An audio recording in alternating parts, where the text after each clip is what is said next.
नमस्कार साथियों, कैसे हैं आप सभी। उम्मीद करता हूं कि आप स्वस्थ होंगे, सुखी होंगे और आनंदित होंगे। श्री रामचरितमानस में आपका स्वागत है। हम श्री रामचरितमानस में जीवन के विभिन्न पहलुओं को जानने और समझने का प्रयास करते हैं, और इसमें जो आपकी भागीदारी है वो इतनी आवश्यक है कि आप जो है जब इसका नित्य पाठ करते हैं और समझने की कोशिश करते हैं, तब आप पाते हैं कि जिस ज्ञान की खोज के लिए हम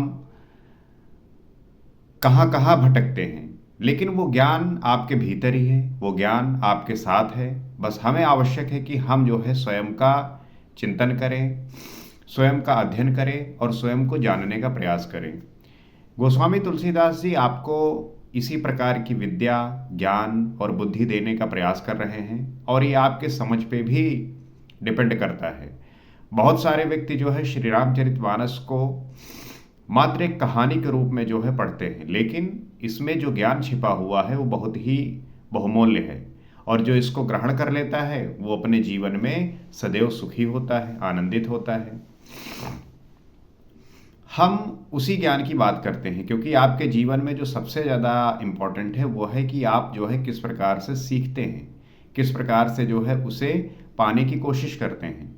क्योंकि हमारी जो जानने और समझने की तत्परता है वही जो है हमें विकास के जो है मार्ग पर लेके जाएगा।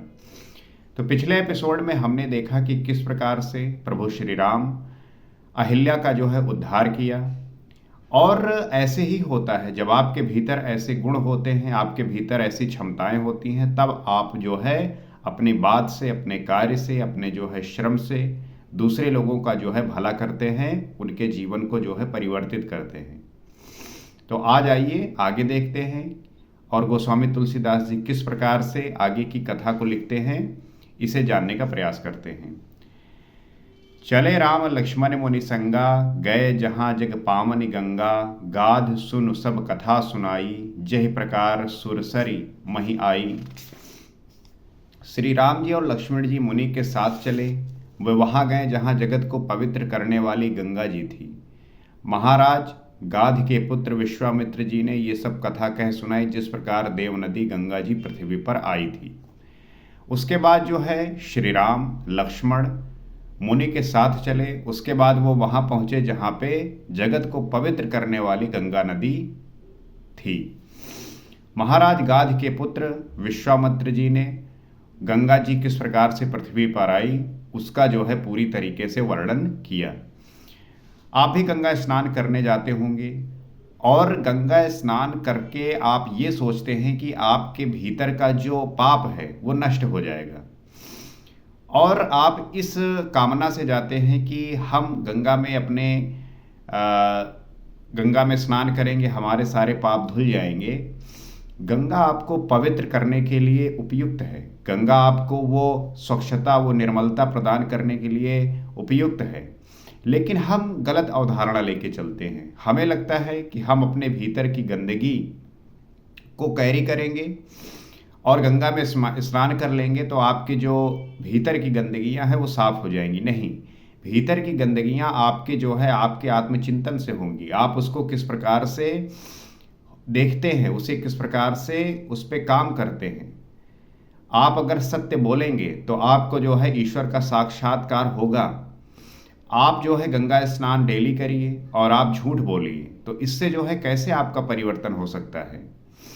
गंगा स्नान आप करेंगे और उससे आपको ये आशीर्वाद, ये कृपा पात्र, ये प्रेरणा मिल सकती है कि आप असत्य से सत्य की ओर जाएं। तो आप ऐसा नहीं कि आप जो है आचरण गलत करें, आप कार्य गलत करें और आप गंगा जी में स्नान करके सोचिए कि आपको जो है सारी मुक्ति मिल जाएगी, आप मोक्ष को प्राप्त हो जाएंगे, सारे पाप धुल जाएंगे। ऐसा नहीं है। आप गंगा स्नान करके उनकी प्रेरणा लेके कि किस प्रकार से वो जो है इस धरती पर आके अपनी निर्मलता और अपनी स्वच्छता जिस प्रकार से अपने भीतर लेके चलती हैं, वैसा ही हमें अपने चरित्र को भी उन्हीं के अनुसार जो है स्वच्छ और पवित्र करना है। तब प्रभु ऋषि समेत नहाए, विविध दान महि देव निपाए, हरस चले मुनि वृंद सहाया, बेग विदेह नगर नियराया।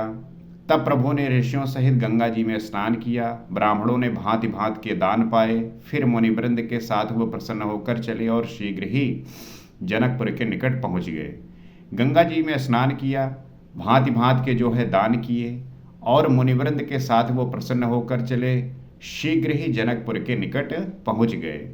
हर्ष चले मुनिवृंद सहाया, बेग विदेह नगर नियराया।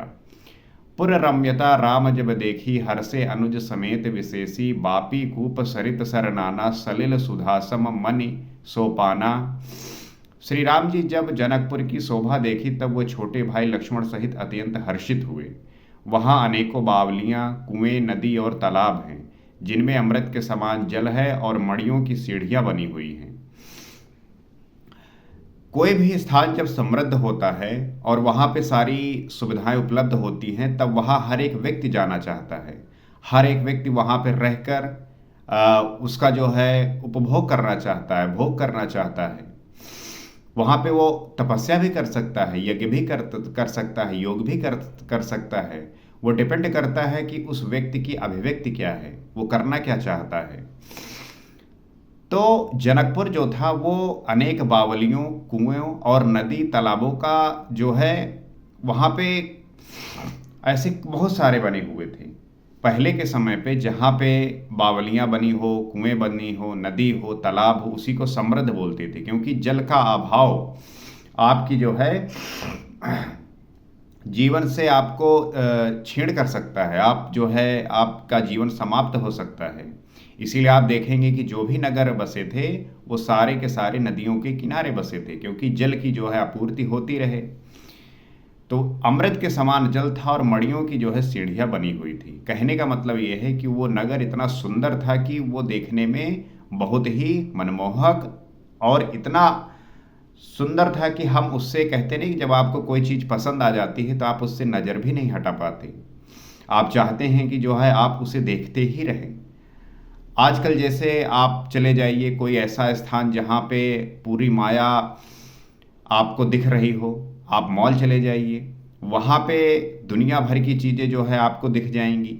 ऐसी कोई भी चीज़ नहीं होगी जो आप उस पे मोहित ना हो। वहाँ पे हर एक चीज़ उपलब्ध है। तो वो माया का जो जाल बिछा हुआ है, उस माया के जाल को ये जो संसारी व्यक्ति है इसी में लिप्त होता हुआ उसी में नाचता रहता है।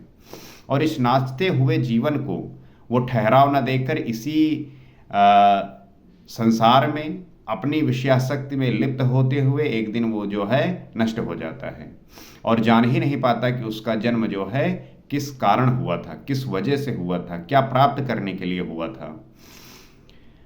गुंजत मंज मंत रस भृंगा, कूंजत कल बहुबरन विहंगा, बरन बरन विकसय बन जाता, त्रिविध समीर सदा सुखदाता। मकरंद रस से मतवाले होकर भौरे सुंदर गुंजार कर रहे हैं। यहाँ पे आप तालाब देखेंगे, बावलियाँ देखेंगे, वहाँ पे जो है फूल जो है, पौधे जो है आपको बहुत सारे दिखेंगे। तो वहाँ पे जाहिर सी बात है कि भौरे जो है सुंदर गुंजार करेंगे। रंग बिरंगे बहुत सारे पशु पक्षी दिखेंगे, जो पक्षी मधुर शब्द कर रहे हैं। रंग बिरंगे कमल खिले होते हैं। सदा सब ऋतुओं में सुख देने वाला शीतल मंद सुगंध पवन हवा बह रही है। आपने भी तालाब देखा होगा, ऐसे तालाब जहाँ पे जो है आप वहाँ पे वृक्ष देखेंगे, अच्छे अच्छे जो है फूल देखने को मिलते हैं, तरह तरह के पक्षियाँ देखने को मिलती हैं और वो जो है अलग अलग तरीके के जो है स्वर शब्द कर रहे होते हैं, जो कि कानों को बहुत ही शुभ लगता है, कानों को बहुत ही प्रिय लगता है। सुमन वाटिका बागबन विपुल विहंग निवास, फूलत फलत सुपल्लवत सोहत पुर चहुपास। पुष्प वाटिका, फुलवारी, बाग और वन, जिनमें बहुत से पक्षियों का निवास है। फूलते फलते और सुंदर पत्तों से लदे हुए नगर के चारों ओर सुशोभित हैं। जो फुलवारी है, जो बाग है, जो वन है, उनमें बहुत से पक्षियों का निवास है। अगर आप कोई स्थान ऐसा देखते हैं जहाँ पे पक्षियों का निवास है, इसका मतलब है कि वो जो स्थान है वो बहुत ही समृद्ध है। वहाँ पे जो है उनकी सुविधाओं के लिए प्रबंध किया गया है, और वहाँ का जो राजा है वो बहुत ही इन पे दया करने वाला है। वो उनके लिए जो है तरह तरह के सुविधाएं प्रोवाइड करता है।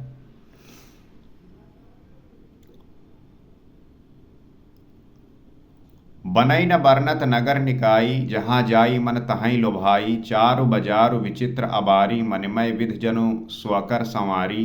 नगर की सुंदरता का वर्णन करते नहीं बनता। मन जहाँ जाता है वहीं लुभा जाता है, रम जाता है। नगर इतना सुंदर है कि कहीं भी दृष्टि पड़ती है तो बस वही देखती रह जाती है। जहाँ भी मन जाता है वहीं पे जो है रम जाता है। आप भी ऐसे बहुत सारे शहर में गए होंगे, नगर में गए होंगे, कि जब आप वहाँ जाते हैं तो आपका मन जो है वहीं पे लग जाता है, आपका वहाँ से आने का मन नहीं करता। वो इतना सुंदर और प्रभावशाली होता है कि आप चाहते हैं कि बस वहीं बस जाएं। उसी प्रकार से जनकपुर भी है। सुंदर बाजार है, मड़ियों से बने हुए विचित्र छज्जे हैं, मानो ब्रह्मा ने उन्हें अपने हाथों से बनाया है। सुंदर बाजार है। आप देखते होंगे कि आप जब बाजार जाते हैं तो आपको तरह तरह की चीज़ें देखने को मिलती हैं। मड़ियों से बने हुए विचित्र छज्जे होते हैं, मानो ब्रह्मा ने उन्हें अपने अपने हाथों से बनाया हो। इतने सुंदर हैं कि ऐसा लगता है कि जैसे ब्रह्मा ने अपने हाथों से बनाया हो। कहने का मतलब क्या है कि जब बाजार आप जाते हैं और वहाँ देखते हैं कि माया का जो रूप है उसे आप बहुत सुंदर रूप में देखते हैं और उसमें जो है आप खो जाते हैं। उसी प्रकार से जनकपुर का भी नगर है। वहाँ पे जो है तरह तरह की ऐसी चीज़ें दिख रही हैं कि जहाँ भी नज़र पड़ रही है वहाँ पे मन रम जा रहा है। धनिक वनिक बर धनद समाना, बैठे सकल वस्तु लय नाना। चौहट सुंदर गली सुहाई, संतत रहे सुगंध सिंचाई। कुबेर के समान श्रेष्ठ धनी व्यापारी सब प्रकार की अनेक वस्तुएं लेकर दुकानों में बैठे हैं। किसी बाजार जाइए और बाजार की संपन्नता को आप इस प्रकार से नाप सकते हैं कि वहाँ के जो धनी हैं, वहाँ के जो व्यापारी हैं, वो किस प्रकार के जो है व्यापार कर रहे हैं। उस व्यापार से आप जो है उस बाजार की तुलना या उस बाजार को जो है आप महसूस कर सकते हैं कि इस बाजार का जो है कितना प्रभाव है। सुंदर चौराहे और सुहावनी गलियां सदा सुगंध से सींची रहती हैं। सुंदर चौराहे हैं, जो गलियां हैं वो सुगंध से सींची रहती हैं। जब आप भी बाजार देखते होंगे तरह तरह के जो है सुगंध आते रहते हैं। इसीलिए आप देखते होंगे उस समय आपको बड़ा आनंद आता है। आपके जो थॉट्स हैं, आपके जो विचार हैं, वो वहाँ पे पूरी तरीके से समाप्त हो जाते हैं। इसीलिए जो है आपका बार बार वहाँ पे जाने का मन करता है। और आप किसी शहर में जब ऐसे रहते हैं और आपको इसका आनंद महसूस होता है, तब आप जो है निरंतर वहीं पे निवास करने का प्रयास करते हैं। मंगलमय मंदिर सब केरे, चित्रित जन रतिनाथ चितेरे। पुर नर नारी सुभग सुचि संता, धर्मशील ज्ञानी गुणवंता। सबके घर मंगलमय हैं और उन पर चित्र कढ़े हुए हैं। जब कोई राज्य संपन्न होता है तो वहाँ के जो घर हैं वो भी बड़े ही सुंदर होते हैं। वहाँ का जो इंफ्रास्ट्रक्चर है, कहते नहीं आप देखते होंगे, आप बड़े बड़े शहर जाना चाहते हैं, वहाँ पे इंफ्रास्ट्रक्चर जो देखते हैं वो आपको लुभाती है, आप वहाँ देखना चाहते हैं। आजकल देखो लोग जो है दुबई जा रहे हैं, न्यूयॉर्क जा रहे हैं। क्यों? क्योंकि वहाँ पे बड़ी बड़ी बिल्डिंग जो है बनी हुई है। वो जो है आपको आकर्षित करती हैं, लुभाती हैं कि आप आइए और देखिए। जिन्हें मानो कामदेव रूपी चित्रकार ने अंकित किया। नगर के सभी स्त्री पुरुष सुंदर, पवित्र, साधु स्वभाव वाले, धर्मात्मा, ज्ञानी और गुणवान हैं। किसी नगर की पहचान इसी बात से होती है कि वहाँ के जो लोग हैं वो कितने ही, उनका स्वभाव कैसा है, वो कैसे दिखते हैं, पवित्र हैं या नहीं, स्वभाव कैसा है, धर्म का आचरण करने वाले हैं या नहीं, ज्ञानी है या मूर्ख हैं, गुणवान है या बिना किसी गुण नहीं है। तो इस प्रकार से जो है हम उस शहर को देखते हैं। और जब कोई नगर बहुत संपन्न होता है, कोई नगर जब बहुत समृद्ध होता है, तब वहाँ हर एक व्यक्ति जाना चाहता है। आप अपने देश में देखिए, जो भी महानगर हैं वो आपको आकर्षित करते हैं। आप दिल्ली जाना चाहते हैं, मुंबई जाना चाहते हैं, बेंगलोर जाना चाहते हैं, जो भी बड़े बड़े शहर हैं वहाँ पे जो है आप जाना चाहते हैं, क्योंकि वहाँ की जो समृद्धि है वो आपको आकर्षित करती है। आप वहाँ की चाहे सड़कें हों, चाहे इंफ्रास्ट्रक्चर हो, चाहे बिल्डिंग हो, हर एक चीज़ जो है आपको आकर्षित करती है, वो खींचती है आपको अपनी तरफ। अति अनूप जहाँ जनक निवासु, बिथ कहि विविध विलोक बिलासु, होत चकित चित कोट बिलोकी, सकल भुवन शोभा जन रोकी। जहाँ जनक जी का अत्यंत अनुपम सुंदर निवास स्थान महल है, वहाँ के विलास ऐश्वर्य को देखकर देवता भी थकित स्तंभित हो जाते हैं। मनुष्यों की तो बात ही क्या, कोट राजमहल के परकोटे तो देखकर चित चकित हुए हो जाता है। ऐसा मालूम होता है मानो उनसे समस्त लोगों की शोभा को रोक घेर रखा है। आप जब बड़े शहर जाते हैं तब बड़ी बड़ी जो है बिल्डिंग देखते हैं, बड़े बड़े मॉल देखते हैं, बड़े बड़े जो है सड़कें देखते हैं, ऐसी चीज़ देखते हैं जो आपके लिए नए होते हैं, जो आपके लिए बिल्कुल आपकी मनोदशा को शून्य कर देते हैं और आपको बड़ा ही आनंद आता है। इसीलिए जो है हर एक व्यक्ति ऐसे नगरों में रहना चाहता है, वहाँ पे वो रहकर काम करना चाहता है और वहीं पे अपने जीवन को व्यतीत करना चाहता है। इसलिए जो है बड़े नगर का बनना, बड़े नगर का होना, हर एक व्यक्ति उस नगर में रहकर अपना जीवन व्यतीत करके अपने को सौभाग्य बनाने की कोशिश करता है। धवल धाम मन पुरटपट, सुघटित नाना भांति, सिए निवास सुंदर सदन, शोभा किम कही जाती। उज्ज्वल महलों में अनेक प्रकार के सुंदर रीत से बने हुए मणिजड़ित सोने की जरी के पर्दे लगे हैं। सोने के जरी के पर्दे लगे हुए। खैर आज के समय में सोने के जरी के पर्दे तो नहीं लग सकते, इतना महंगा सोना है कि लोग जो है ज्वेलरी बनवाना उनके लिए मुश्किल हो गया है। लेकिन ऐसे मटेरियल और ऐसा डिज़ाइन, ऐसा नक्शा बनाते हैं कि आप जो है उन इमारतों को देखकर, उन बिल्डिंगों को देखकर आश्चर्यचकित रह सकते हैं। आप जो है बिल्कुल अचंभित हो सकते हैं और आप जो है उस महल को, उस इमारत को, उस बिल्डिंग को बार बार देखना चाहते हैं। सीता जी के रहने के सुंदर महल की शोभा का वर्णन किया ही कैसे जा सकता है। जिस भवन में सीता जी रहती थी उस भवन का जो वर्णन है वो किया ही नहीं जा सकता। वो इतना सुंदर है, वो इतना ही आकर्षित करने वाला है। तो महानगर जो होता है वो इसी बात का प्रमाण है कि वहाँ पे समृद्धि है, वहाँ पे जो है लोग समृद्धि के जो है उत्कृष्ट शिखर पे हैं। इसीलिए जो है नगर में लोग रहना चाहते हैं, काम करना चाहते हैं और वहीं पे अपने जीवन को व्यतीत करना चाहते हैं। आशय यह है कि समृद्धि जो है आपको आकर्षित करती है, समृद्धि जो है आपको अपने तरफ खींचती है। और अगर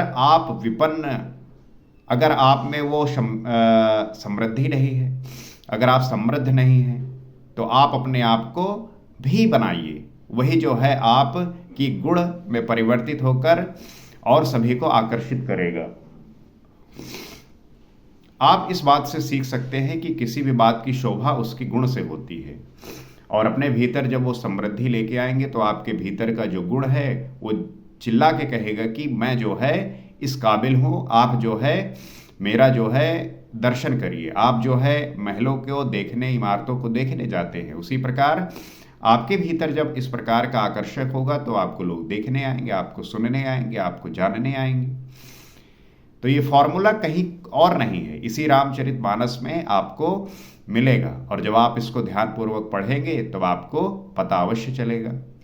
तो मुझे पूरी आशा है कि आप जो है इसका आनंद ले रहे होंगे और इस बात को जानकर, इस बात को समझकर अपने जीवन में इसे उतार रहे होंगे। तो आप इस चैनल से जुड़ भी सकते हैं क्योंकि हम यहाँ पे नित्य इसका पाठ करते हैं, समझने और जानने का प्रयास करते हैं और इसमें जो आपकी सहभागिता है, आपका जो सहयोग है वो आवश्यक है, क्योंकि इस ग्रंथ को समझने और जानने में जो ऊर्जा की आवश्यकता है वो आपके छोटे छोटे आशीर्वाद के रूप में जो है ये पूर्ण कर सकता है। इसी आशा के साथ आज इतना ही। सीताराम।